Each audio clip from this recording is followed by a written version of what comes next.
Ceci est un livre audio autogénéré par Google. Questions contemporaines. Collection dirigée par B. Quignot, Desroland et Jean-Paul Chagnolot. Chômage, exclusion, globalisation. Jamais les questions contemporaines n'ont été aussi nombreuses et aussi complexes à appréhender. Le pari de la collection Questions contemporaines est d'offrir un espace de réflexion et de débat à tous ceux, chercheurs, militants ou praticiens, qui osent penser autrement, exprimer des idées neuves et ouvrir de nouvelles pistes à la réflexion collective. Dernière parution. Sébastien Repaire, Sartre et Béni Lévy. Une amitié intellectuelle, du maoïsme triomphant au crépuscule de la Révolution, 2013. Daniel Arnaud, Le harcèlement moral dans l'enseignement. Sévices publics 2013. Hervé Terral, Figures de l'Occitanie. 19e-20e siècle, 2013. Étienne Autant, Construire une société conviviale, 2013. Bertrand Piraudeau, Le recrutement dans le football français. Histoire, logique et enjeux géographiques, 2013. Jean-Marie Bougaine, La naissance de la politique pétrolière en France, 2013. Herbert Geschwind, Le rôle des soins palliatifs, nouvelle édition 2013. Sébastien de Diesbach, La révolution impossible. Mes années avec socialisme ou barbarie, 2013. Jacob Etienne, Protection rapprochée et sécurité entreprise. Des nouvelles normes à l'international, 2013. Jacques Arnolstephan, Entreprendre dans un monde en mutation, 2013. François Hay, Christian Milelli, Yunnan-Shi, avec la collaboration de Joël Le Goff, Faut-il encore investir en Chine? Opportunités, risques et logiques économiques, 2013. Introduction. Mai 68, novembre 2005, mars 2006. Ces dates renvoient en France à la période de la mobilisation de la jeunesse française ou d'une partie d'entre elles dans l'espace public. En effet, à plusieurs reprises durant ces 40 dernières années, elle a fait montre d'une capacité de mobilisation et d'une force de contestation incontestable dans l'histoire contemporaine des mouvements sociaux. Plus récemment, une nouvelle crainte d'embrasement de la jeunesse en Europe émergea suite aux nuits d'émeutes en décembre 2008 en Grèce et qui suscitèrent l'appréhension de remous jusqu'en France. C'est pour s'opposer à tout projet de réforme touchant à l'enseignement secondaire et supérieur que les étudiants ou les lycéens, habitués des défilés, au même titre que les organisations syndicales les plus expérimentées, défilent dans la rue régulièrement depuis 30 ans, réussissant parfois même à faire céder du terrain aux divers gouvernements ayant choisi de s'engager dans ce genre de dossier trop épineux. L'abrogation du CPE, contrat première embauche, semble avoir marqué une génération découverte pour sa verve militante en 2006. De façon générale, et au regard de la précarisation croissante de leur situation notamment sur le marché du travail, force est de constater qu'à défaut de constituer de la vie générale une catégorie sociale homogène, la jeunesse dans sa diversité a été régulièrement à l'origine de manifestations diverses de plus ou moins grande ampleur, donnant lieu parfois à des mouvements sociaux émergents puis disparaissant de manière plus ou moins sporadique. La montée du chômage et la précarisation des emplois à partir des années 1980, notamment en France, semblent en effet s'être cristallisées autour de la catégorie spécifique des jeunes chez qui l'entrée dans le monde du travail s'avère en effet particulièrement problématique selon les spécialistes du chômage. Du mouvement des indignés à l'altermondialisme, en passant par les émeutes de banlieue, à l'image de ces mouvements sociaux divers et variés, considérés par les politologues comme étant relativement nouveaux que la jeunesse en France comme à travers le monde manifeste, se mobilise. Ce qui entoure les émeutes de 2005 dans les banlieues françaises pour s'attarder sur ce phénomène, reste in fine tout à fait énigmatique. Elles sont le fait de jeunes à la dérive, vivant dans des zones de relégation, témoignant d'une situation socio-économique se rapportant à eux est aussi bien difficile que complexe. Il est difficile de dégager une lecture politique de ces manifestations, tant les revendications qui accompagnent ces mouvements paraissent floues. Les jeunes, un groupe introuvable? Il est acquis au regard des différents travaux sociologiques qui se sont focalisés sur ce thème, que la jeunesse constitue un groupe particulièrement hétérogène dans ses pratiques. Quand Pierre Bourdieu affirmait que la jeunesse n'est qu'un mot, on considère toujours aujourd'hui qu'elle renvoie à un nominalisme naïf, dans les milieux de recherche contre les discours un peu trop rapides que l'on peut trouver dans nombre de magazines ou d'émissions dans les médias qui entendent l'appréhender comme une totalité, parfois dans un but mystificateur. Ce n'est pas le propos de cet ouvrage qui se focalise plutôt sur les enjeux politiques liés à la jeunesse et à ce qu'on pourrait appeler la gestion de sa participation dans la vie publique.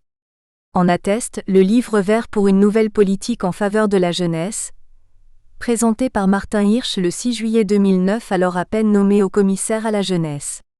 En effet, la jeunesse apparaît plus comme un objet d'étude construit à des fins politiques ou scientifiques plutôt qu'une réalité sociale avec des frontières clairement définies.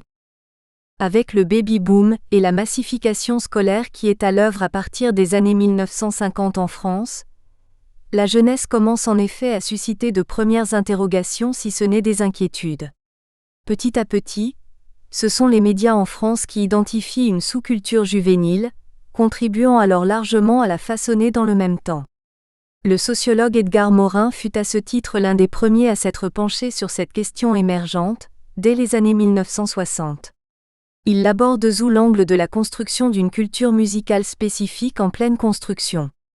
Fondée sur la contestation de certaines valeurs traditionnelles, elle va constituer selon lui la source de conflits entre les générations qui éclateront en mai-juin 1968, nous l'avons déjà souligné. Des analyses récurrentes rendent compte de spécificités dans les pratiques culturelles, sociales ou politiques concernant cette catégorie, tout en faisant valoir la diversité qui la caractérise.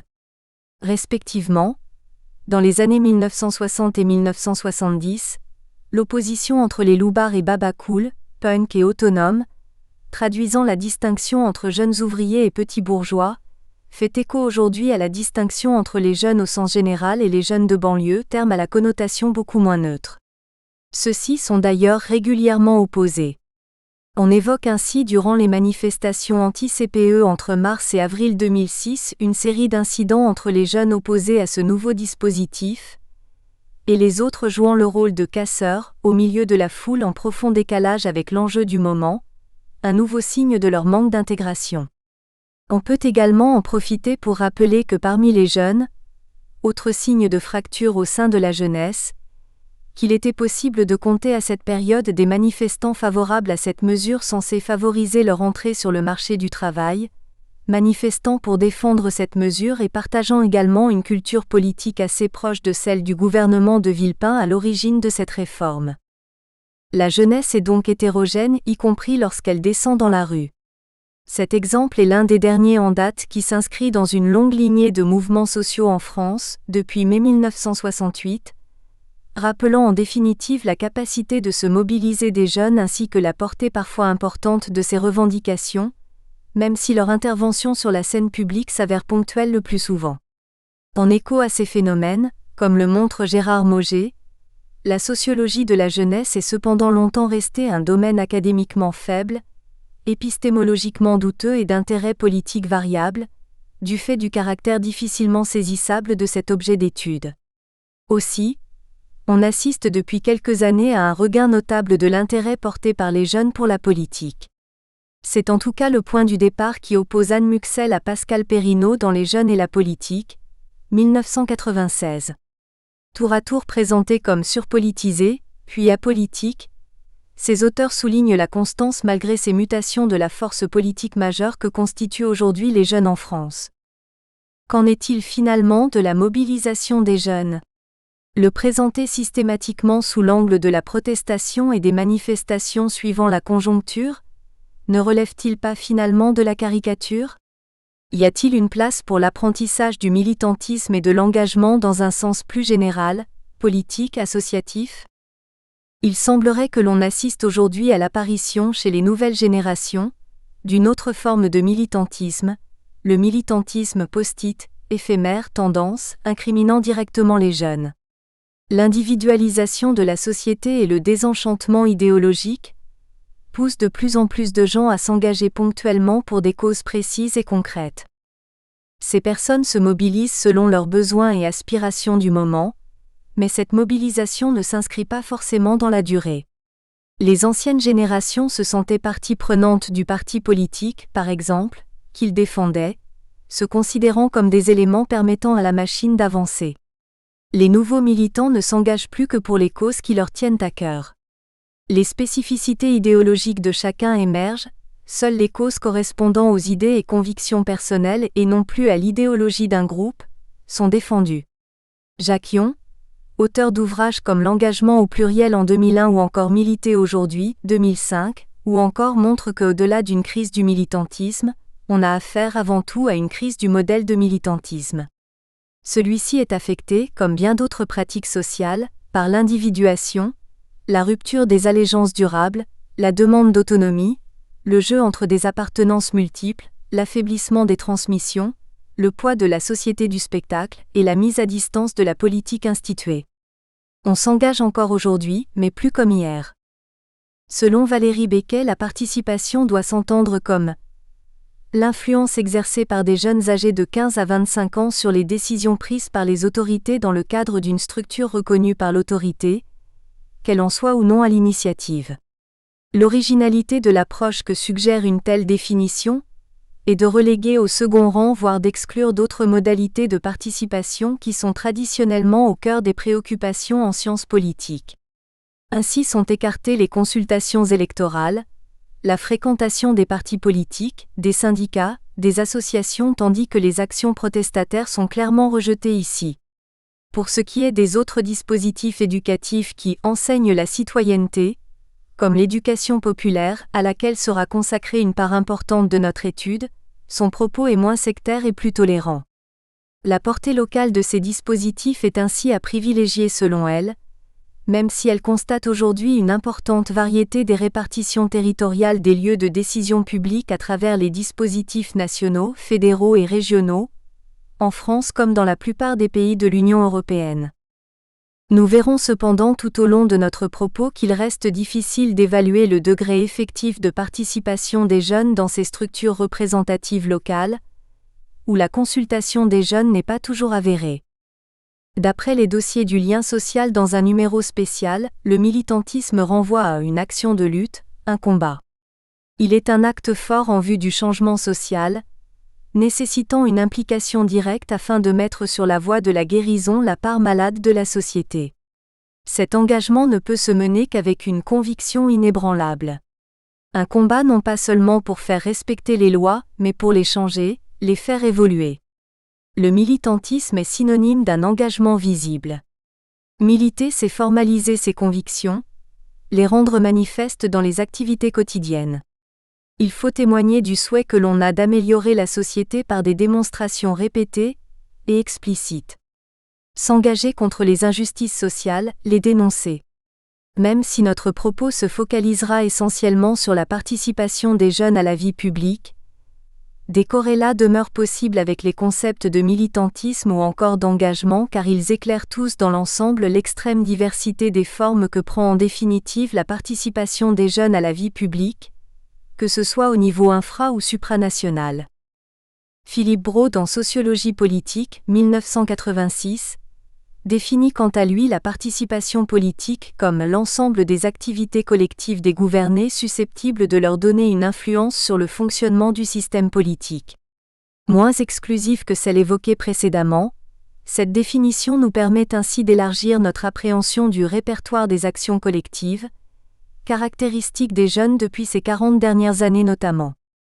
À ce titre, on peut revenir sur la définition que proposait Philippe Brault à propos de la participation politique et qui est complétée par celle de Bernard Denis, participation politique et démocratie. Pour Denis, la participation à la vie publique se résume à cet ensemble distinct et homogène des activités par lesquelles la masse des citoyens est habilitée à entrer en contact avec le monde séparé du pouvoir toujours de façon superficielle et en respectant certaines conditions rituelles. Dans un chapitre intitulé « L'engagement politique », Dominique Mémy considère enfin que la participation politique suppose que l'individu considéré soit volontaire, visant à travers son action à avoir une influence sur le gouvernement. Ainsi, on le voit bien. Plus on approfondit les différentes analyses se référant à ce concept, moins on observe que celle-ci se limite à son aspect conventionnel. C'est ce qui amène notamment Frédéric Matonti à faire le constat chez les chercheurs d'un intérêt croissant pour les activités que l'on inscrit dans ce qu'on appelle désormais la participation non conventionnelle, aussi dite protestataire. Paradoxalement, continue-t-il, l'intérêt pour ce type de participation s'est avéré tardif dans les milieux de recherche français. La science politique, fortement marquée par le droit, dont elle est issue, ne pouvait sans grand mal prendre comme objet d'étude des comportements non explicitement reconnus par la loi, écrit à ce propos Olivier Filleul. Il faut dire que l'histoire contemporaine a été riche en mouvements sociaux et mobilisations, la plupart allant dans le sens de la protestation. En effet, on assiste à des manifestations récurrentes de jeunes depuis la fin des années 1960. Voici un bref historique non exhaustif des mouvements mobilisant la jeunesse ou une partie d'entre elles en France. Le mythe de mai 1968. Au regard de nombreux auteurs, sociologues ou historiens, mai 1968, ou l'ensemble des événements qui survinrent à cette période et qui finirent par y être associés, est la période fondatrice qui marque la naissance des jeunes en tant que groupe. Mai 68 est un terme désignant de manière globale l'ensemble des mouvements de révolte survenus en France en mai-juin 1968.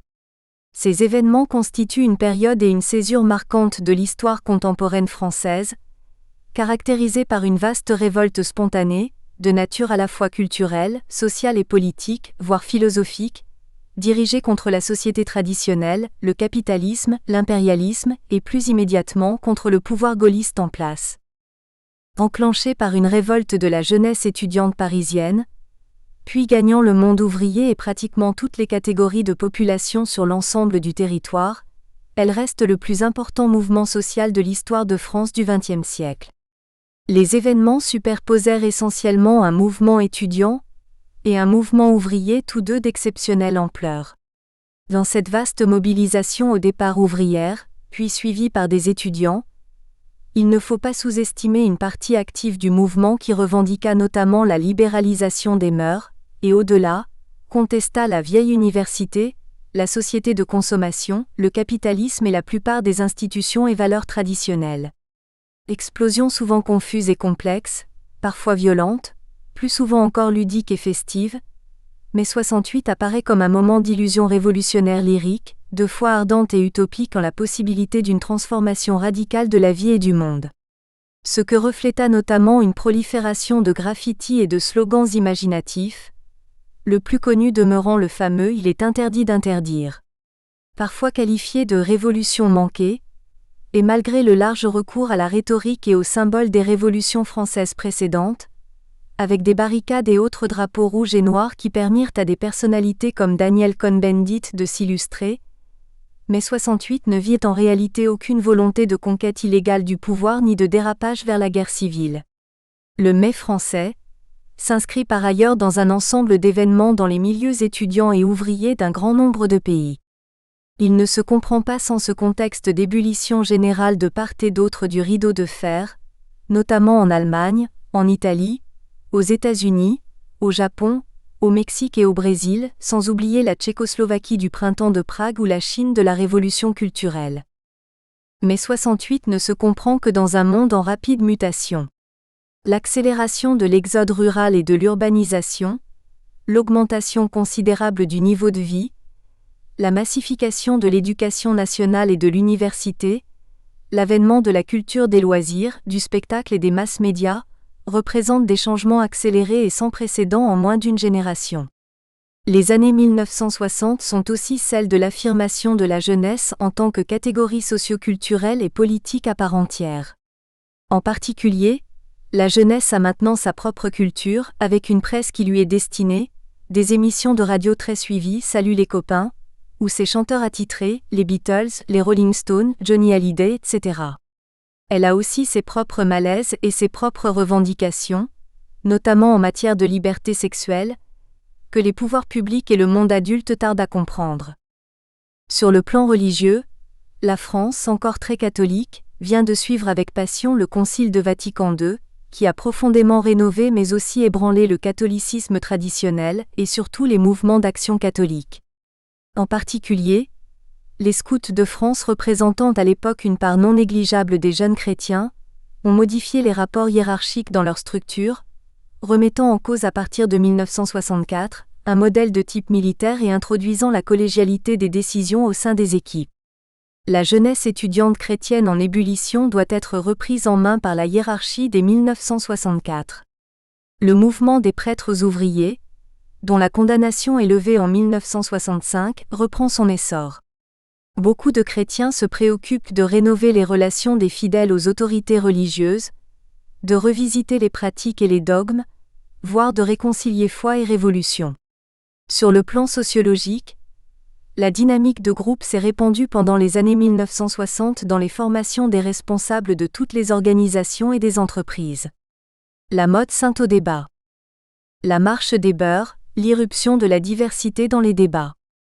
15 ans plus tard, la marche des beurs est une importante manifestation pour l'égalité et contre le racisme qui s'est déroulée en 1983. Il s'agit de la première manifestation nationale contre le racisme en France. Elle a lieu après une importante vague d'immigration venant d'Afrique du Nord et surtout après l'apparition de la seconde génération, liée désormais de façon indirecte à l'immigration, et jouissant pleinement des droits et des devoirs que confère la citoyenneté française. Après de graves émeutes dans le quartier des Minguettes répondant à la blessure du jeune Toumi Jaïda, des habitants du quartier, dont le père Christian Delorme et le pasteur Jean Costil, ont l'idée d'une longue marche inspirée par Martin Luther King et Gandhi. 2 revendications principales, une carte de séjour de 10 ans et le droit de vote pour les étrangers. La marche part de Marseille avec personnes le 15 octobre 1983. Une seule personne les accueille à Salon de Provence. Elles seront plus de 1000 à Lyon. La marche est marquée par la nouvelle de l'assassinat d'Habib Grimzi, jeté du train Bordeaux-Vintimille par 3 légionnaires. Le mouvement prend de l'ampleur. Les partis politiques de gauche et les associations appellent leurs militants. À Paris le 3 décembre, la marche s'achève par un défilé réunissant plus de 60 000 personnes. Une délégation rencontre François Mitterrand qui accorde alors la possibilité d'une carte de séjour et de travail, valable pour 10 ans. Touche pas à mon pote. L'intégration comme revendication. La même décennie, contre l'exclusion que prône l'extrême droite, SOS Racisme défend l'intégration des jeunes issus de l'immigration dans le respect du droit à la différence. Pour faire entendre ses revendications et populariser ses causes, l'association organise de nouvelles marches à travers la France et l'Europe, ainsi que des concerts à l'échelle nationale, dont le premier rassemble, le 15 juin 1985, 400 000 personnes place de la Concorde à Paris. Cette fois, c'est toute une génération de jeunes affiche sa solidarité avec leurs pères d'origine étrangère en participant à ces fêtes rassemblant les blacks, blancs, beurs, ou en portant le badge figurant une main, vendu à 2 millions d'exemplaires, sur lequel est inscrit le slogan de l'association « Touche pas à mon pote ». Ces manifestations d'ampleur s'accompagnent d'actions plus quotidiennes, visant à la fois à rompre l'exclusion des banlieues et à défendre les droits des immigrés et enfants d'immigrés. Avec SOS Racisme, le militantisme devient clairement politique. L'association prend position dans les débats sur les lois organisant l'entrée et le séjour des étrangers en France, fait campagne pour l'inscription des jeunes sur les listes électorales, encourageant ceux-ci à intervenir dans le champ politique. Au début des années 2000, SOS Racisme compte 15 000 adhérents. L'association est constituée de quelques 350 comités nationaux et de 20 comités internationaux, en Allemagne, en Suède, en Norvège, au Danemark, en Italie, en Espagne, au Québec et au Brésil notamment. Elle a été présidée par Harlem Désir 1984 à 1992, Fodé Silla 1992 à 1999, Malek Bouti. Nous espérons que vous avez apprécié cet aperçu. Pour continuer à écouter ce livre audio sur Google Play Livres, utilisez le lien dans la description de la vidéo.